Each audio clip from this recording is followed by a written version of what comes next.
Okay, hello everyone. Here I want to provide you a tutorial on how to add a screen recorder to control center on Samsung A35 5G device.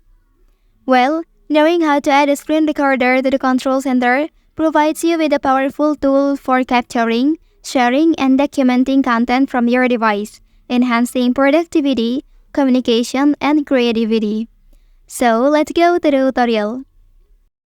Okay, firstly, you can go to the control center.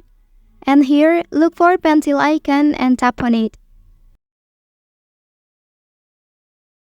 Well, so here you will find two options. And you can select for each option you will add the screen recorder tool. Next, click Edit under the option. And find out the screen recorder in this section. Okay, after that tap on it. So, if you want to replace it to the first page, touch and hold like this and drag it to the first page. Lastly, click down to save. Well, that's the tutorial on how to add a screen recorder to the control center on Samsung A35 5G device.